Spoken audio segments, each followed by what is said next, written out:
Welcome back, guys. Today we are going to start our next lecture video on chapter 2nd of chemistry, that is solution and molecular property. This is Rehan Ali Khan. Let's begin. Our next topic is solubility of a gas in a liquid. So as we know that aquatic life is totally dependent on the dissolved oxygen. So what is dissolved oxygen? Oxygen is dissolved in water. So O2 will dissolve in water, right? O2 is present in atmosphere and it will react with water and somehow it will dissolve there. So likewise HCl, if HCl gases pass through water, so HCl is what? HCl is your polar compound, right? Pass on the water is also a polar compound. तो like dissolve like जैसे एक दूसरे को पसंद करते हैं, तो इसमें क्या होगी, इसकी सॉल्युबिलिटी ज़्यादा होगी. O2 क्या होती है, डिजॉल्व तो होती है बट कुछ कम, उतना ज़्यादा नहीं होती, उसका अमाउंट कम होता है. लेकिन HCl को अगर हम डिजॉल्व करना चाहेंगे तो ये बहुत ज़्यादा एक्सटेंट होगी. But if you talk about, अगर हम इसकी सॉल्युबिलिटी को बढ़ाना चाहें, suppose you want to increase the solubility of O2 और HCl in our solvent that is water, so what we do, हम अगर प्रेशर को इंक्रीज़ करें या टेम्परेचर को इंक्रीज डिक्रीज़ करें तो इसका क्या इफेक्ट पड़ेगा. Let's see. अगर हम सबसे पहले टेम्परेचर की बात करें, वी टॉक अबाउट टेम्परेचर, तो उस टेम्परेचर का क्या इफेक्ट पड़ेगा. सपोज़ के यहाँ आपके सॉल्वेंट में आपने यहाँ पे गैस ली है, कोई भी गैस A है और ये आपका सॉल्वेंट B है. तो सॉल्वेंट B में कुछ गैस क्या होगी, gases, water gases molecules are continuously in motion, they collide with each other, तो इनके बीच में क्या कोलिजन होता रहेगा और ये वाटर में भी डिजॉल्व होंगे कुछ हद तक, थोड़ा बहुत अमाउंट इसका होगा. अब अगर आप टेम्परेचर को इंक्रीज़ करोगे, अगर आप if you increase the temperature, तो water molecule as well as gas molecule will acquire energy and this energy, heat energy, will convert into kinetic energy, right. इनकी जो हीट एनर्जी होगी वो किस में, काइनेटिक एनर्जी कन्वर्ट होगी. Suppose अभी यहाँ पे स्टेबल बैठो, अगर हम रूम का टेम्परेचर बढ़ा दें, बहुत ज़्यादा बढ़ा दें, एकदम से 52 डिग्री कर दें सेल्सियस डिग्री, तो आप रूम पे बैठ जाओ, आप क्लासरूम में बैठ पाओगे, नहीं बैठ पाओगे, क्योंकि क्या है, आप उठ के भागना दौड़ना शुरू कर दोगे. तो जो हीट एनर्जी होगी वो किस में कन्वर्ट होगी, आपके अंदर भी काइनेटिक एनर्जी का फॉर्म देखने को मिलेगा. तो सेम यहाँ पर होता है कि मॉलिक्यूल को जब हीट एनर्जी दी जाती है तो किस में कन्वर्ट हो जाती है, उसके काइनेटिक एनर्जी में कन्वर्ट हो जाती है. काइनेटिक एनर्जी क्या होती है, हाफ mv², यानी कि मोशन क्या हो गया, फास्ट हो गया. वेलोसिटी क्या है, मोशन के लिए रिस्पॉन्सिबल होता है. जैसी काइनेटिक एनर्जी इंक्रीज होगी तो मोशन इंक्रीज हो जाएगा, यानी कि अब मॉलिक्यूल क्या होंगे, तेज़ी से आपस में कोलिजन स्टार्ट कर देंगे. तो टेम्परेचर के बढ़ाने पर जब गैस है वो तो ऑलरेडी क्या होता है कि कंटिन्यूस मोशन में होती है. अब वो क्या है कि लिक्विड में आ गई, आपने टेम्परेचर को इंक्रीज़ कर दिया तो जो लिक्विड मॉलिक्यूल था उनका मोशन भी फास्ट हो गया, और जो गैस था उसका तो पहले से ही फास्ट होता था तो और फास्ट हो गया. तो टेम्परेचर के इंक्रीज़ करने पे क्या होगा कि टेम्परेचर के बढ़ाने पे क्या होगा, जो गैस का मॉलिक्यूल होगा उसका मोशन बहुत फास्ट होगा, जिसकी वजह से उसकी सॉल्युबिलिटी क्या हो जाएगी, डिक्रीज़ कर जाएगी, राइट. क्योंकि वो क्या होगा, अब ऊपर की तरफ वेपर फॉर्म में, गैसेस फॉर्म में ज़्यादा जाना पसंद करेगा. और अगर हम सेम उल्टा कर दें, अगर टेम्परेचर को घटाएंगे तो सॉल्युबिलिटी क्या होगी, समहाउ इंक्रीज़ करेगी. नाउ अब सेकंड चीज़ है प्रेशर. प्रेशर का क्या इफेक्ट पड़ता है.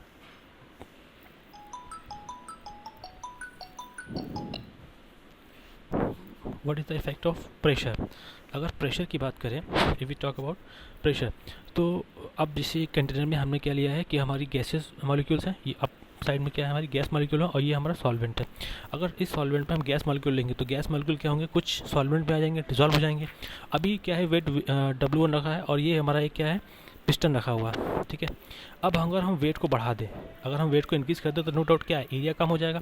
एरिया कम हो जाएगा किसका, इसका सॉरी वॉल्यूम भी कम हो जाएगा, एरिया नहीं वॉल्यूम, क्योंकि कंटेनर क्या है 3D है, तो 2D में हम एरिया यूज़ करते हैं और 3D में वॉल्यूम. तो वॉल्यूम क्या होगा, कम हो जाएगा. तो जो गैसियस मॉलिक्यूल्स हैं वो और ज़्यादा क्या होंगे, सॉल्वेंट में जाएंगे, यानी कि और ज़्यादा सॉल्युबिलिटी को इंक्रीज़ करेंगे. तो जो पर यूनिट वॉल्यूम होगा, इसमें एक लाइन लिखी है, पर यूनिट वॉल्यूम जो गैसियस मॉलिक्यूल होंगे वो क्या होंगे, इंक्रीज़ कर जाएंगे. इसका क्या मतलब हुआ कि सपोज़ आपके क्लासरूम, जैसे अभी जो आपका नया क्लासरूम है उसमें आप 19 लोग बैठते हो, राइट.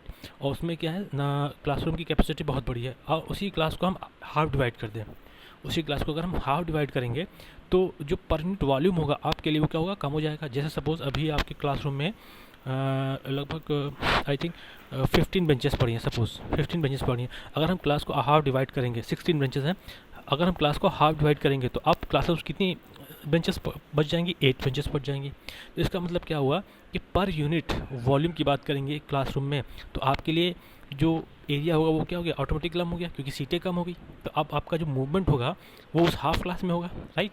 तो हाफ क्लास में आपकी अवेलेबिलिटी क्या होगी, और ज़्यादा बढ़ जाएगी। और उसी चीज़ को अगर हम इस तरह से बोलें कि पूरे कैंपस को ही आपका क्लासरूम बना दें स्कूल के, तो आप कि अगर पूरे कैंपस को हमने क्लासरूम में कन्वर्ट कर दिया तो पर यूनिट वॉल्यूम आपका जो अवेलेबिलिटी है वो बढ़ेगी घटेगी, नो डाउट घट जाएगी, क्योंकि अब आपके पास एरिया बहुत ज़्यादा है। और जब हम कम करते हैं तो पर यूनिट अवेलेबिलिटी बढ़ जाती है। तो सेम यहाँ पर भी यही केस हुआ है कि जब हमने एरिया को कम किया, वॉल्यूम को कम किया, प्रेशर के साथ प्रेशर बढ़ाया तो पिस्टन नीचे आएगा, नो डाउट। अब पर यूनिट वॉल्यूम क्या होगी, अवेलेबिलिटी बढ़ जाएगी, तो कोलिजन रेट क्या होंगे, बढ़ जाएंगे। और जैसे जैसे कोलिजन रेट बढ़ेंगे तो मॉलिक्यूल क्या है, सरफेस से कोलिजन आपस में ही करेंगे और फिर सरफेस से कोलाइड करके लिक्विड में चले जाएंगे, यानी कि हमारे सॉल्वेंट में इंटर कर जाएंगे। इस चीज़ को स्टडी किया था हेनरी ने, ठीक है। तो जो प्रेशर के इफेक्ट से हम सॉल्युबिलिटी को इंक्रीज़ करते हैं, इसको स्टडी किया था हेनरी ने। और हेनरी ने फिर एक लॉ दिया था, उस लॉ पे हम लोग डिस्कशन करते हैं। तो जो हेनरी का लॉ है, तो फर्स्ट टाइम उन्होंने बताया था, तो जो solubility of a gas in a liquid is directly proportional to the pressure of the gas. तो हेनरी ने फर्स्ट टाइम इसको सिंपली यही कहा था कि first time simply says that कि जो भी सॉल्युबिलिटी होगी गैस की, हम अगर प्रेशर को बढ़ाएं, ठीक है, हम जस्ट प्रेशर को बढ़ाएंगे तो सॉल्युबिलिटी बढ़ जाएगी, यानी कि जो आपकी सॉल्युबिलिटी है, ठीक है, वो डायरेक्टली प्रोपोर्शनल किसके है, प्रेशर के। अब देखो जो सॉल्युबिलिटी फैक्टर है ये एक्चुअली में है क्या, ये आपका क्या है, गैस का मास है, ठीक है। अब भाई जो भी मॉलिक्यूल है हमें पता है ना उसकी काइनेटिक एनर्जी में कन्वर्ट हो जाता है, तो काइनेटिक एनर्जी क्या होता है, हाफ एम वी स्क्वायर, यही होता है ना, क्योंकि काइनेटिक एनर्जी कन्वर्ट हुई किसी गैसियस मॉलिक्यूल की, तो रैंडम मोशन है तो उसके पास कुछ मास होगा। तो ये जो मास है, तो सॉल्युबिलिटी क्या है, तो mass of solute dissolve m is directly proportional to the pressure of the gas, right. अच्छा, यहाँ पे जो टर्म है प्रेशर ऑफ द गैस, तो प्रेशर ऑफ द गैस का टर्म कैसे आप रिलेट करोगे कि जब हम पिस्टन पे वेट को बढ़ाते हैं तो क्या होगा कि यहाँ पर जो प्रेशर होगा वो बढ़ जाएगा, यानी कि गैस का प्रेशर बढ़ जाएगा। क्योंकि अब क्या होगा, जैसे सपोज करूँ कि एक अभी क्या है, सोशल डिस्टेंसिंग चल रही है कि एक कुछ डिस्टेंस पे लोगों को खड़ा होना है, बट अगर अभी लॉकडाउन नहीं होता है और सोशल डिस्टेंसिंग वाली सीनरी नहीं होता है, तो लाइन्स में क्या होता है ना कि लोग एकदम आस पास खड़े हो जाते हैं और धक्का मुक्की बहुत ज़्यादा बढ़ जाती है। तो वो क्या होता है कि एक तरीके से प्रेशर क्रिएट हो जाता है, ठीक है। जो टिकट काउंटर पे होंगे तो उनको भी थोड़ा सा प्रॉब्लम होने लगती है, बहुत ज़्यादा प्रेशर क्रिएट होता है। तो यहाँ पर भी क्या है कि अभी ये ऐसी सिचुएशन समझ लो कि जब हमने वेट बढ़ाया है तो वॉल्यूम कम हुआ, वॉल्यूम कम हुआ तो मॉलिक्यूल में क्या हुआ, उनका अब आपस का स्पेस कम हो गया, ठीक है। अब उनका कोलिजन रेट बढ़ गया, कोलिजन रेट बढ़ गया तो ये जो फोर्स अप्लाई कर रहे थे किस पे, अब जो मॉलिक्यूल है इस पर टकराएगा ना, इस पे आके टकराएगा सतह पे, लिक्विड की सॉल्वेंट की सतह पे टकराएगा। अब देखो कि जब आप फिजिक्स में क्या पढ़ते हो कि अगर आप एक घुसा दीवार में मारो तो आपने क्या किया, फोर्स अप्लाई किया है दीवार पे, right, you have applied a force on the wall. तो फोर्स ऑन द वॉल, अब देखो अगर ये जो मॉलिक्यूल है it is starting on the surface of the liquid, right, तो अगर ये इस पॉइंट पे इस सरफेस से टकरा रहा है, it means it is applying a force, और इतने एरिया पे इसने लगाया है फोर्स, राइट, इस पर्टिकुलर पॉइंट पे इसने फोर्स लगाया है। तो फोर्स पर यूनिट एरिया का आप क्या बोलते हैं, प्रेशर। तो प्रेशर की डिफिनेशन क्या होती है, force per unit area, force acting per unit area is pressure. तो अब ये जो प्रेशर है ये किसका है, गैस का प्रेशर हो गया।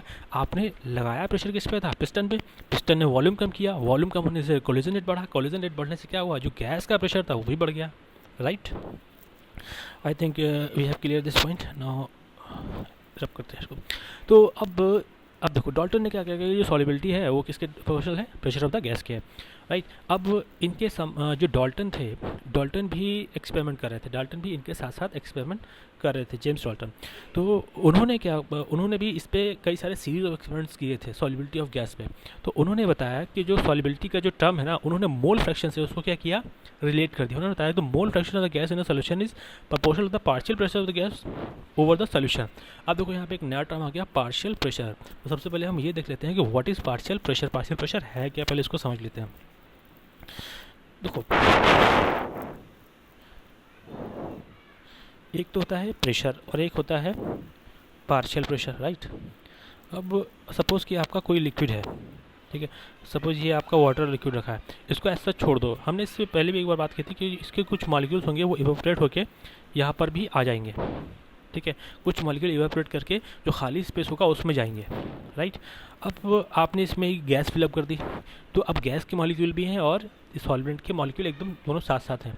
तो अब जो ये प्रेशर अप्लाई कर रहे हैं किस पे, लिक्विड की सरफेस पे, तो इनका क्या है, इसको बोला पार्शियल प्रेशर, यानी कि फुल प्रेशर नहीं है, दोनों दोनों है ना, सॉल्यूट प्लस सॉल्वेंट के मॉलिक्यूल्स, कुछ हद तक सॉल्वेंट के मॉलिक्यूल्स भी आपके वेपर फॉर्म में यहाँ पे प्रेजेंट है, तो दोनों है। तो इसीलिए इसको हम टर्म यूज़ करते हैं पार्शियल। पार्शियल मतलब क्या, आधा, हाफ, तो पार्शियल प्रेशर, फुल प्रेशर नहीं, पार्शियल प्रेशर, राइट। तो उन्होंने बताया कि जो मोल fraction of the gas in the solution, तो सोल्यूशन में जो गैस है यानी कि इस वाले फॉर्म में यहाँ पर जो गैस है उसका मोल फ्रैक्शन, ठीक है, उसका मोल फ्रैक्शन, यानी कि मोल फ्रैक्शन आपका क्या होता है, number of moles of solute divided by total number of moles of the solution. तो mole fraction of gas directly proportional to the partial pressure of gas over the solution. तो इन्होंने इसी definition को क्या किया, थोड़ा सा चेंज किया, कि इन्होंने कहा था सॉल्युबिलिटी की बात, इन्होंने क्या मोल फ्रैक्शन की बात, और इन्होंने सोल्यूशन पे लेके बोला। उसके बाद अब जो हम डिफिनेशन लिखते हैं हेनरी की, वो क्या होती है, the partial pressure of the gas in vapour phase, यानी कि ये जो डिफिनेशन आपसे हेनरी की पूछी जाएगी तो आपको यही डिफिनेशन मेंशन करनी है एग्जाम में, the partial pressure of the gas in vapour phase, ठीक है। अब वेपर फेज यानी कि partial pressure of the gas in vapour phase, ये है वेपर फेज, ठीक है, ये जो गैस फॉर्म में है ये है vapour phase, is proportional to the mole fraction of the gas in the solution. तो जो पार्शियल प्रेशर होगा गैस का वेपर फेज में, वो किसके प्रोपोर्शनल होगा, mole fraction of the gas in the solution. ये जो मोल फ्रैक्शन यहाँ पे होगा उसके प्रोपोर्शनल होगा। तो P is directly proportional to X। P क्या है आपका, partial pressure of the gas in vapour phase. तो गैस जो वेपर फॉर्म में चली गई, तो वो इसका कहने का मतलब ये है कि जब लिक्विड को खाली कंटेनर में रखोगे एक लिक्विड को, तो इसके भी कुछ वेपर इसमें जाएंगे, ठीक है, वो भी वेपराइज होकर इस खाली स्पेस को ऑक्यूपाई करेंगे। अब आप जब इसमें गैस रखोगे तो यहाँ पे दोनों के ही कंपोनेंट हैं, तो वहाँ पर वो कह रहे हैं कि अब जो मॉडिफाइड डेफिनेशन आई है हेनरी लॉ की, वो यही कहती है कि partial pressure of the gas in the vapour phase is proportional to the mole fraction of the gas in the solution phase, ठीक है। अब सॉल्यूशन में जितने नंबर ऑफ मोल्स होंगे किसके, हमारे सॉल्यूट के यानी कि गैस के, वो उसके प्रोपोर्शनल होंगे। अब तो जो हमारा P है is directly proportional to X। X क्या है, mole fraction of the solute, P क्या है, partial pressure of the gas in the vapour phase. अब अगर कांस्टेंट साइन हटाएंगे प्रोपोर्शनलिटी का, तो हम क्या करेंगे, एक कांस्टेंट पुट करेंगे जो होगा हमारा क्या, KH X। X क्या है आपका मोल फ्रैक्शन, P क्या है partial pressure of the gas in the vapour phase, ये सोल्यूशन में है। और KH क्या है आपका प्रोपोर्शनलिटी कांस्टेंट है, जिसको हम लोग बोलते हैं Henry's law constant, Henry law constant, right. अब जो हेनरी लॉ कांस्टेंट है ये बहुत ही इंपॉर्टेंट कांस्टेंट है। तो आपको हेनरी लॉ पूछा जाएगा व्हाट इज़ हेनरी लॉ, तो हेनरी लॉ की डेफिनेशन आप ये लिखोगे, उसके बाद इस इक्वेशन को आप मेंशन करोगे। उसके बाद आता है कि सॉल्युबिलिटी की बात। अब जो हेनरी लॉ जो आपका KH है वो क्या है, हेनरी लॉ कांस्टेंट है। अब देखो जो अब यहाँ पे कुछ एक डेटा दिया हुआ है, इसको कॉपी में ड्रा करने की कोई ज़रूरत नहीं है, बस इसको देख लो। अब देखो टेम्परेचर कितना है, O2 की बात करें, O2 है, ये गैस है हमारी O2 राइट। टेम्परेचर यहाँ पे दो टेम्परेचर पर O2 को KH के सेंस में समझाया गया। अब O2 का एक है टेम्परेचर 293 पे और एक है 303 केल्विन पे, तो यानी कि टेम्परेचर का कितना इंक्रीज़ है, लगभग आपका 7 3 10 10 केल्विन का इंक्रीज़ है, 10 केल्विन का इंक्रीज़ है। तो O2 293 केल्विन पे कितना KH है उसका 34.86। तो जो हेनरी लॉ कांस्टेंट है उसकी वैल्यू आ रही है 34.86 और O2 का 303 पे है 46.82, यानी कि टेम्परेचर बढ़ाने पे, अब if we increase the temperature T, तो KH क्या हो रहा है हमारा, बढ़ जा रहा है, ठीक है। टेम्परेचर बढ़ाएंगे तो KH बढ़ जाएगा। अच्छा, अब टेम्परेचर बढ़ाने पे अगर KH बढ़ता है तो हम KH को समझेंगे, तो KH क्या है, KH जो है ये इक्वेशन है, इसमें KH हमारा रखा हुआ है, ये क्या है हमारा X है, जो XA है ये क्या है, mole fraction of the gas in the solution phase. अब देखो अगर हम XA को इधर लेकर आए, इस साइड में लेके आए, तो KH इक्वल टू हो जाएगा P by XA, right, P by XA हो जाएगा। यानी कि हम इसको इस तरह से लिखना चाहें, KH is inversely proportional to 1 by XA, कोई दिक्कत। अगर हम KH को बढ़ाते हैं, अगर हम temperature if increase the temperature, तो KH क्या करता है, इंक्रीज़ करता है। ये हमारा एक्सपेरिमेंटल डेटा है। और जो हमारा फार्मूला है उसमें भी KH क्या है, इन्वर्सली प्रोपोर्शनल, XA क्या है, KH के इन्वर्सली प्रोपोर्शनल जा रहा है। यानी कि हम KH को बढ़ाते हैं, if you increase the temperature KH will automatically increase. अगर KH इंक्रीज करेगा तो सॉल्युबिलिटी क्या होगी, डिक्रीज करेगी।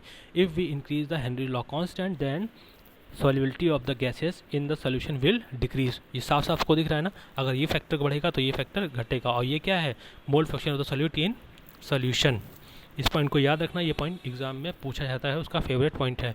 अब एक और क्वेश्चन है जो बहुत ज़्यादा बोर्ड एग्जाम से पूछा जाता है, और वो ये है मैंने लास्ट वीडियो में भी I have asked one question that in colder water or in hotter water, in which type of water aquatic life species are sustained. So one of the students has answered that sir in colder region aquatic life is sustained and is more comfortable. तो उसका मैंने पूछा था why.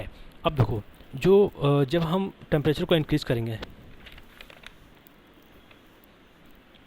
जब हम temperature को increase करेंगे, temperature increase करेंगे तो KH इंक्रीज़ होगा, KH इंक्रीज़ होगा तो सॉल्युबिलिटी क्या होगी, घट जाएगी, राइट। तो कोल्डर वाटर में, या हॉटर वाटर की अगर बात की जाए, इन हॉटर वाटर अगर हम O2 की ही बात करेंगे, अगर हमने O2 जो डिज़ोल्व होगा, ठीक है, हॉटर वाटर में, और O2 जो डिज़ोल्व होगा कोल्डर वाटर में, किस वाटर में सबसे ज़्यादा डिज़ोल्व होगा, नो डाउट कोल्डर वाटर में ज़्यादा डिज़ोल्व होगा, क्योंकि हॉट में क्या टेम्परेचर बढ़ गया, KH बढ़ गया, तो सॉल्युबिलिटी क्या होगी, O2 की कम हो जाएगी। O2 की सॉल्युबिलिटी हॉट वाटर में क्या होगी, कम हो जाएगी, क्योंकि टेम्परेचर के बढ़ने पे सॉल्युबिलिटी कम हो जाती है। और कोल्ड वाटर में O2 की सॉल्युबिलिटी ज़्यादा होती है। और यही रीज़न होता है कि कोल्ड वाटर में एक्वेटिक लाइफ ज़्यादा अच्छे से सर्वाइव करती है, सस्टेन करती है। क्यों करती है, क्योंकि उसको सर्वाइव करने के लिए ऑक्सीजन चाहिए, और ऑक्सीजन कोल्ड वाटर में ज़्यादा अवेलेबल होती है, क्योंकि ज़्यादा डिज़ोल्व करती है, राइट। सो यहाँ पर तो हमारा पूरा ख़त्म हो गया हेनरी लॉ, ठीक है, उसका इक्वेशन और एक कोल्ड रीजन का। अब जो एग्ज़ाम में आपसे ये भी पूछते हैं कि what is Henry law and its application, तो हेनरी लॉ की एप्लीकेशन को भी आपको याद करना है और अच्छे से कॉपी में, नोट कॉपी में इसको लिखना है। सो मूव करते हैं हमारी हेनरी लॉ की एप्लीकेशंस पे। ये एक क्वेश्चन है जो हेनरी लॉ क्वेश्चन ने बनाया, इस पर डिस्कस हम करेंगे। First of all we are going to discuss about the applications of Henry law. तो देखो अब हमको ये पता है कि प्रेशर के बढ़ाने पे if we increase the pressure solubility of a gas will increase. इसीलिए जो कार्बन डाइऑक्साइड गैस है, जो कोल्ड ड्रिंक्स होती हैं, सोडा ड्रिंक्स होती हैं, जो कार्बन डाइऑक्साइड है अंडर हाई प्रेशर हमसे क्या करते हैं, सील पैक करते हैं। और जैसे ही हम हमारी जो कोला है, पेप्सी है, उसकी बोतल का ढक्कन खोलते हैं तो CO2 गैस क्या होती है, तुरंत बाहर निकलती है। क्यों, क्योंकि इसको हमने हाई प्रेशर पे सील किया होता है, इसीलिए CO2 क्या होती है, इसमें डिज़ोल्व रहती है। और जैसे ही हम ढक्कन खोलते हैं प्रेशर कम हो जाता है और CO2 हमारी बाहर चली जाती है। दूसरा होता है कि जो सी ड्राइवर्स होते हैं वो ड्राइव करते हैं अंडर सी वाटर। अब देखो जो आपका नॉर्मल 180 एटमॉस्फेरिक प्रेशर है एट प्रेजेंट सी के ऊपर, और अंडर वाटर जब आप सी के अंदर जाओगे अंडर वाटर प्रेशर क्या हो जाता है, इंक्रीज़ कर जाता है, राइट। प्रेशर यहाँ पे इंक्रीज़ कर जाएगा। अब प्रेशर इंक्रीज़ कर जाएगा तो इसका मतलब सॉल्युबिलिटी क्या होगी, बढ़ जाएगी गैसेस की। अब देखो जो पहले क्या होता था कि जो सी ड्राइवर्स जाते थे, डीप सी में जाते थे, तो वो सिलेंडर लेके जाते थे, एयर भर के ले जाते थे। अब एयर में 78% तो आपका N2 गैस होती है, 21% आपकी O2 गैस होती है। तो जब वो इसका सिलेंडर लेके जाते थे सी वाटर में तो प्रेशर बढ़ जाता था।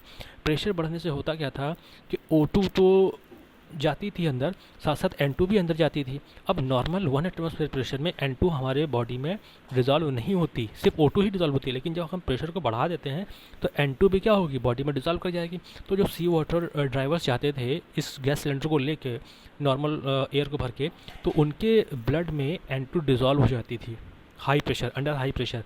जब वो डिज़ोल्व हो जाती थी और जब वो बाहर आते थे सी से, ठीक है, जब वो सी से बाहर आते थे तो O2 के लिए तो हमारा बॉडी बनी ही है कि O2 जितनी डिज़ोल्व होगी वो बाहर भी निकल आएगी CO2 के फॉर्म में। लेकिन N2 के लिए हम नहीं बने, N2 गैस को एब्जॉर्ब करने के लिए हम नहीं बने। तो जो N2 गैस हमारी ब्लड में डिज़ोल्व हो जाती थी तो वो क्या करती थी, बबल्स का फॉर्मेशन कर देती थी। अब ये हमारी जो वेन्स हैं इसमें क्या है कि N2 गैस आ गई, O2 जो होगी वो तो निकल जाएगी, क्योंकि उसके लिए तो हम तैयार हैं। N2 के लिए तो हमारा कोई मैकेनिज्म ही नहीं है। तो N2 डिज़ोल्व तो हो गई हमारे ब्लड में अंडर हाई प्रेशर, बट जैसे ही हम बाहर आएंगे N2 गैस बाहर नहीं आती है, जिसकी वजह से बबल्स का फॉर्मेशन हो जाएगा हमारे टिश्यूज़ में, हमारे ब्लड्स में। अब जब ये जो बबल्स बन जाते हैं इसको नाम दिया गया है बेंड्स, ठीक है। इन्हीं बबल्स को नाम दिया गया है क्या, बेंड्स। इसी कंडीशंस को नाम दिया है बेंड्स। तो बेंड्स एक ऐसी कंडीशंस होती है जिसमें जो ड्राइवर्स होते हैं जब वो बाहर आते हैं तो उनके ब्लड और टिश्यू में ये बबल का फॉर्मेशन कर लेते हैं, और इससे बहुत ज़्यादा पेन होता है, इवन कुछ केसेस में डेथ भी हो जाती है। तो अब क्या किया गया है कि इसी जो एयर का सिलेंडर है इसको मॉडिफाई कर दिया गया है, मॉडिफाई करके जो गैसेस का रेशियो उसे बदल दिया गया है, ठीक है। यानी कि अब हम नॉर्मल एयर को लेके नहीं जाते, अब हमने क्या है इसको बदल दिया है। इसमें 11.7% हीलियम रखा है, 56.2% नाइट्रोजन और 32.1% ऑक्सीजन रखा है, तो जिससे हमारा बेंड्स की कंडीशन में बचा सके, ड्राइवर्स की डेथ को एस्केप किया जा सके। लास्ट होता है कि जब आप हाई पहाड़ों के ऊपर जाते हो, यानी कि हाई माउंटेन्स एरिया पर जाते हो, तो वहाँ पे आपने ऑब्जर्व करो कि जो जितने भी पहाड़ी लोग होते हैं जो हाई माउंटेन्स एरिया पर रहते हैं, उनके जो गाल होते हैं वो एकदम रेडिश टाइप के होते हैं। वो रेडिश क्यों होते हैं? क्योंकि जो पहाड़ होते हैं वहाँ पर पार्शियल प्रेशर ऑफ ऑक्सीजन क्या होता है, बहुत ही कम होता है। अब पार्शियल प्रेशर उसका कम है, तो अभी जैसे हम नॉर्मल प्लेन्स में क्या है कि पार्शियल प्रेशर ज़्यादा है, तो हमें कोई दिक्कत नहीं होती, जितना हम ऑक्सीजन में चाहिए उतना अवेलेबल है। लेकिन जैसे ही हम पहाड़ पे जाते हैं तो जितनी ऑक्सीजन चाहिए उतनी ऑक्सीजन वहाँ पे नहीं मिल पाती, जिसकी वजह से हमारी आरबीसी क्या होती है, मल्टीप्लाई करके बढ़ जाती है। ठीक है, जब आरबीसी का इंक्रीज़ हो जाता है तो वही आरबीसी हमको रेडिश फॉर्म में हमारे जो चिक्स एरिया पर नज़र आती हैं। जैसे आप पहाड़ी में देखोगे तो उनके चिक्स में क्या होंगे, रेडिश होंगे, तो because of increase in RBC, क्योंकि वहाँ पे पार्शियल प्रेशर ऑक्सीजन कम है। तो जब ऑक्सीजन कम है तो हमने आरबीसी को इंक्रीज़ कर लिया, तो अब आरबीसी की एक इंक्रीज से क्या होगा कि कम ऑक्सीजन को हम ज़्यादा से ज़्यादा एब्जॉर्ब करने की कोशिश करेंगे। तीसरा होता है कि अब पार्शियल प्रेशर, जैसे जो फाइटर प्लेन्स वगैरह लेके जाते थे पहले, जब इनिशियली फाइटर प्लेन्स आए थे तो जब एकदम हाईएस्ट जाते 10,000 से भी ऊपर की रेंज में जब वो जाते थे तो उनमें ये देखा गया है कि जो पायलट्स होते थे कि जैसे ही वो 10,000 या 20,000 10-12,000 की ऊंचाई पे के ऊपर निकलते थे तो होता क्या है कि अपर रीजन में पार्शियल प्रेशर ऑक्सीजन बहुत ज़्यादा कम हो जाता है, जिसकी वजह से उनको सांस लेने में प्रॉब्लम होती थी और प्रेशर डिक्रीज़ कर जाता था। तो उनकी जो डिसीजन लेने की क्षमता है वो क्या होती थी, ख़राब हो जाती थी। अब इफेक्ट ऑफ टेम्परेचर तो हम लोग पहले भी डिस्कस कर चुके हैं कि बढ़ाएंगे तो सॉल्युबिलिटी घट जाएगी, वो लिचिटलेस पेंसिल के हिसाब से उसका वर्क करेगा। अब देख लेते हैं हमारा इक्वेशन। तो इक्वेशन में ज़्यादा कुछ नहीं है, इसको आप लोग एक बार ट्राई करिएगा, नहीं आएगा तो फिर इस पर हम लोग डिस्कशन कर लेंगे। So thank you for now.